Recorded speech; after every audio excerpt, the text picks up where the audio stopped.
যশোরের ঝিকরগাছার কৃষ্ণনগর গ্রামে গত 20 নভেম্বর দুপুরে সংবাদ সংগ্রহে গিয়ে ইন্ডিপেন্ডেন্ট টেলিভিশনের 2 সংবাদকর্মীকে হামলা করে মারধরের ঘটনা ঘটে। এ সময় হামলাকারীরা ক্যামেরা ভাঙচুর ও মোবাইল ফোন ছিনিয়ে নেওয়ার ঘটনাও ঘটেছে বলে জানা যায়। ঝিকরগাছা উপজেলার কৃষ্ণনগর গ্রামের পুলিশের এএসপি ফখরুল ইসলামের বাবা মকবুল হোসেনের বিরুদ্ধে ভুয়া মুক্তিযোদ্ধার সনদ নেওয়া এবং মুক্তিযোদ্ধা কোটায় ছেলেমেয়ের পুলিশের চাকুরির ব্যবস্থা করে দেওয়ার অভিযোগ পাওয়া যায়। সেই সাথে এএসপির সেলের প্রভাব খাটিয়ে এলাকায় একাধিক ব্যক্তির জমি দখল, মারপিট ও নির্যাতনের অভিযোগ রয়েছে। গত 10 বছরে তার পরিবার অবৈধভাবে জমি দখল করে বিপুল সম্পদের মালিক হয়েছে বলে অভিযোগ করেছে এলাকাবাসী।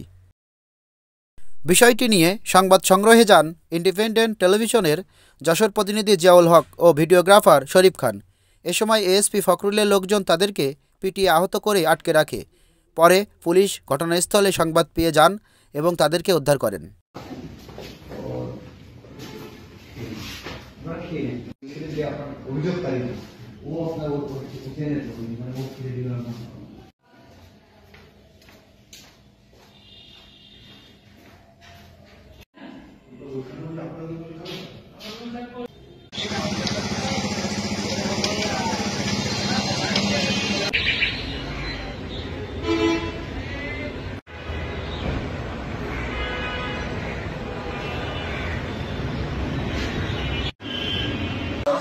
দেখুন, আমাদের একটি অফিস অ্যাসাইনমেন্ট ছিল আজকে। আমরা যেটা ঝিকরগাছা কৃষ্ণনগর এলাকার মকবুল হোসেন, তিনি ভুয়া মুক্তিযোদ্ধা ছিলেন এবং তার 2 সন্তান, তার এক সন্তান পুলিশের অতিরিক্ত পুলিশ সুপার এবং আরেকজন জাহাঙ্গীরনগর বিশ্ববিদ্যালয়ে চাকরি করেন।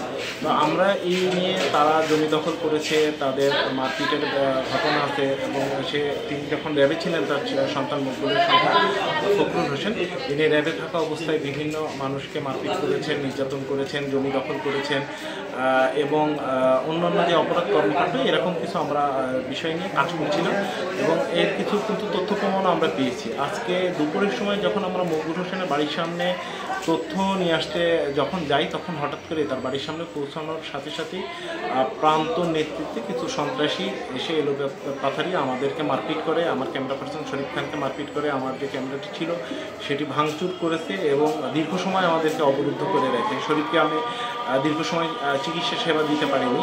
পরবর্তীতে স্থানীয়রা যখন এগিয়ে আসে তখন তাদের সহায়তায় আমি আমার যে ক্যামেরা পার্সন আছে তাকে আমি তখন হাসপাতালে পাঠাতে সক্ষম হই এবং পরবর্তীতে এসে আমরা থানায় এই বিষয়ে একটি অভিযোগ দায়ের করেছি।